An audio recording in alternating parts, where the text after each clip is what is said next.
Avis vascular centre మన దేశంలోనే the best varicose vein hospital. ఇది మీరు చాలా దగ్గరలో చెప్పలేదు, బట్ నేను అనుకుంటున్నాను అంటే తెలుగు సినిమా ఇండస్ట్రీలో అత్యధిక రెమ్యునరేషన్ ఇచ్చి కృష్ణ గారితో సినిమాలు తీయడానికి చాలామంది నిర్మాతలు ముందుకొచ్చారు, ఇచ్చారు అని చెప్తారు. నిజమేనా? అత్యధిక ఏముంది, అప్పుడు ఉన్న టాప్ రెమ్యునరేషన్స్ ఉండే వాటిలో ఈయన ఒకడు. సౌత్ అని కాదు, తెలుగు. తమిళ్లో పెద్దగా అప్పటికి ఎంజీఆర్ గారు పైకి వెళ్ళిపోయారు చాలా. సార్ తెలుగులో ఉన్నంత వరకు టాప్ రెమ్యునరేషన్సే ఉన్నాయి.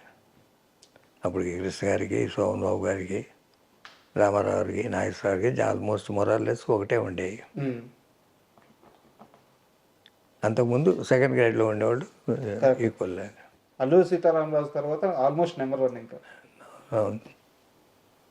కానీ sir Alluri Sitaramaraju climax, sir ఆ డైలాగ్స్, కృష్ణ గారు చెప్పిన తీరు, ఆయనే డైరెక్షన్, అంటే ఈ తరం పిల్లలకి, రాబోయే తరం పిల్లలకి అసలు అల్లూరి సీతారామరాజు గురించి తెలియాలంటే ఆ సినిమా ఒక నిఘంటు అయిపోయింది.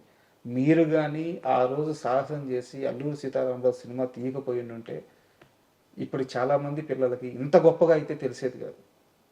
మీరు కొట్టింది ఒక సక్సెస్ మాత్రమే కాదు, ఒక తరానికి ఒక వీరుడు గురించి గుర్తుండిపోయేలా చేశారు అన్ని తరాలకి.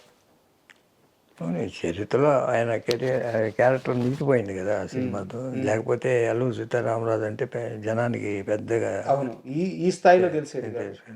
దానికి చాలామంది ఫ్రెండ్స్, భీమవరం రాజులు వీళ్ళందరూ కలిసేటప్పుడు మాటల్లో అంటుంటారు, ఆయన సినిమా తీయకపోతే ఆయన చరిత్ర అక్కడితో ఆగిపోయేదేమో, తెలిసేది కాదు భావితరాలు. కానీ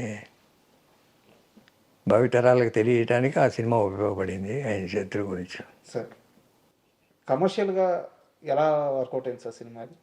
కమర్షియల్గా పెద్ద హిట్ కదా ఆ రోజున. ఉన్న కమర్షియల్స్ అన్నిటినీ దాటి కలెక్ట్ చేసింది ఇండస్ట్రీ రికార్డు. సో అంత కష్టపడి, అంత ఇష్టపడి, అంత ముందుగా సినిమా తీశారు కదా సార్ అల్లూరి సీతారామరాజు. సినిమా అంత పెద్ద హిట్ అయిన తర్వాత కృష్ణ గారి రియాక్షన్ ఏంటి? ఏం మాట్లాడారు మీతో? హ్యాపీగా, అంటే మాకు ఒక డౌట్ ఉంటే కదా, సినిమా స్టార్టింగ్ రోజు నుంచి సినిమా ఫినిషింగ్ దాకా డౌట్ లేదు. రిలీజ్ అయినప్పుడు డౌట్ లేదు, రిలీజ్ అయినప్పుడు థియేటర్లో చూసినప్పుడు డౌట్ లేదు. ఎప్పుడైనా మేము అనుకున్న దానికన్నా ఇంకా బెటర్ అయిందేమో అనే ఫీలింగే తప్ప ఎక్కడ ధైర్యపడింది లేదు. ఈ మొత్తం ప్రాసెస్లో విజయ నిర్మల గారితో సినిమాలు స్టార్ట్ అయిన ఆ సీజన్, విజయ నిర్మల గారి ఎంట్రన్స్ కృష్ణ గారి లైఫ్లోకి వచ్చిన తర్వాత ఆయన పూర్తిగా ఆయన వ్యక్తిగత నిర్ణయం. కానీ ఆయన పక్కన ఉంటున్న తమ్ముళ్ళుగా మీరు ఎలాంటి డిసిషన్స్ తీసుకున్నారు? దాన్ని ఎలా హ్యాండిల్ చేశారు? ఎంత సున్నితంగా హ్యాండిల్ చేశారు? అది ఎప్పుడు కాంట్రవర్సీ చేసుకోలేదు, అది ఆయన వ్యక్తిగత నిర్ణయం. అంతేగాని ఆయన ఫ్యామిలీని ఏమి నెగ్లెక్ట్ చేయలేదు. అది సార్ నిర్ణయం అయిపోయినాక చేసుకున్నారు. మామూలుగా మా వదిన ఇందిరాదేవితో కానీ పిల్లలతో కానీ అందరూ బాగా మెయింటైన్ చేసేవారు కార్డియల్ రిలేషన్. నిర్మల గారితో అది దాంపత్య జీవితం కన్నా ఒక స్నేహభావంతోనే ఉండేది ఎక్కువ. దాంపత్య జీవితం అంతా ఇందిర గారితోనే. తర్వాత మహేష్ బాబు పుట్టినాము, ప్రియా, ఈ దాంపత్య జీవితం అంతా వీటితోనే గడిపారు. సార్ అయితే ఆ సమయంలో ఇదంతా అల్లరి కాకుండా చాలా సున్నితంగా జరిగిపోవడానికి ప్రధానమైన కారణం మీ అమ్మగారు అంటారు. నిజమేనా? మా అమ్మగారు ఎలా హ్యాండిల్ చేశారు ఆ సిచ్యువేషన్? అందరికీ నచ్చ చెప్పారు, ప్రాబ్లమ్స్ రాకుండా. కోడలకి ఎలా నచ్చ చెప్తున్నారు? అన్నీ అందరితోనూ బాగా మెయింటైన్ చేశారు ఆవిడ ఉన్నంతకాలం. బట్ ఇది నిజమో కాదో నాకు తెలియదు సార్, నేను విని అడుగుతున్నాను. మీకు సమాధానం చెప్పాలనిపిస్తే చెప్పండి, లేకుంటే లేదు, వదిలేసేయండి. ఫ్యామిలీ మొత్తం మీద హనుమంతరావు గారు మాత్రం ఈ విషయంలో కాస్త ఎక్కువ అపోజ్ చేశారు. తర్వాత అన్న మాటకి ఎదురు చెప్పలేక, అన్న నిర్ణయానికి ఎదురు చెప్పలేక ఆయన మౌనం వహించారు అంటారు. నిజమేనా? అది కరెక్ట్. అసలు ఆయన ఎప్పుడు ఇన్వాల్వ్ అవ్వలేదు. ఓకే. అండ్ 90s 80s తరువాత పద్మాలయ కృష్ణ గారికి దూరం అయిందా, కృష్ణ అంటే దూరమైందా మీన్స్ ఏంటంటే కృష్ణ గారితో సినిమాలు చేయడం కంటే కూడా బాలీవుడ్లో ఎక్కువ సినిమాలు చేశారు. అది మీరందరూ ముగ్గురు అన్నదమ్ములు కలిసి తీసుకున్న నిర్ణయమా? ఎందుకు బాలీవుడ్కి వెళ్ళారు, కృష్ణ గారితో సినిమాలు తగ్గించారు 80s తర్వాత?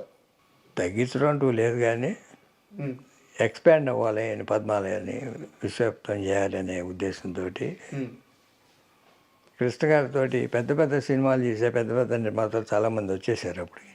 ఉమ్, మీరు 80sలో మీరు చూస్తే 70sలో పద్మాలయ పిక్చర్లే ఎక్కువ సక్సెస్ ఉంటాయి కృష్ణ గారితో. అవును. 80s వచ్చేటప్పటికి చాలా బయట పిక్చర్లు కూడా పెద్ద పెద్ద సక్సెస్ లేనివి.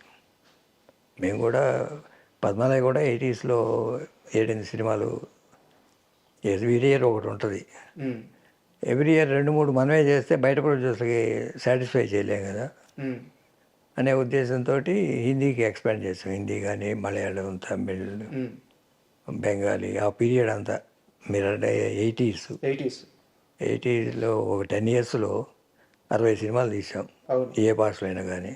కానీ 1980sలో మాత్రమే, అంటే ఆ 10 సంవత్సరాల ఆ పీరియడ్లోనే బాలీవుడ్లో చాలా సినిమాలు చేస్తున్నారు. నేను లిస్ట్ వేస్తే 20-25 సినిమాల పైగా 30 సినిమాల దాకా ఆ 10 years పీరియడ్లో ఉంటాయి. 10 years పీరియడ్లో ఉన్నాయి. అంత ఫాస్ట్గా బాలీవుడ్లో ఎలా తీయగలిగారు? తీసాం ఎవ్రీ ఇయర్ 3 పిక్చర్స్. ఉమ్, మేము ఏ పిక్చర్ తీసినా 30 రోజులు 40 రోజులే తప్ప ఇట్లా సంవత్సరాల తరబడి ఎప్పుడు తీరా. ఇది మీరు చెప్పే సీతారామరాజు అయినా 45 రోజులే, లేకపోతే దేవుడు జస్మైన్స్లో అయినా అంతే, ఉమ్, లేకపోతే హిందీలో వెళ్ళిన హిమ్మత్వాల అయినా అంతే, లేకపోతే మవాలి అయినా అంతే, పాతాళ భైరవి అయినా అంతే. ఉమ్, ఏ సినిమా అయినా 30 నుంచి 40 రోజులు ఉమ్, సినిమా, హిందీ కానీ ఏ భాష అయినా కానీ. అట్లా తీసే క్రమంలో మామూలుగా హిందీలో జితేంద్ర గారి వరుసన ఆయన ఎవ్రీ మంత్ ఒక 10 days పద్మాలయం రాసి ఉంచేవారు. బా, ఆ, ఎవ్రీ ఇయర్ ఎవ్రీ మంత్ ఉమ్, మేము ఏ సినిమా తీస్తే ఆ సినిమా. ఉమ్, అట్లా చాలామందితో తీసాం. హిందీలో అమితాబ్ బచ్చన్తో తీసాను, గోవిందాతో తీసామని. ఉమ్, అదే గోల్డెన్ పీరియడ్ ఆ 10 years. తెలుగులో కూడా పెద్ద పెద్ద సినిమాలు, ఈనాడు, ప్రజారాజ్యం, సింహాసనం, ఉమ్, ముగ్గురు కొడుకులు, కొడుకు దిద్దిన కాపురం, నా పిలుపు ప్రపంచం, ఇట్లా చాలా ఉన్నాయి. సో కాకపోతే మనమే వరుసన అన్ని సినిమాలు చేయటం కరెక్ట్ అనిపించుకోదు. బయట ప్రొడ్యూసర్లు కూడా మీరు చూస్తే 80sలో అన్ని కృష్ణ గారి పెద్ద పెద్ద హిట్స్ ఉంటాయి.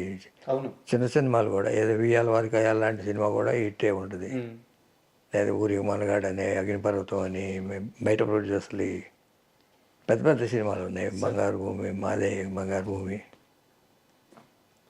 అలా ఆ 80s పద్మాలయ మీద పెద్ద డిపెండ్ అవ్వక్కర్ల కృష్ణ గారు.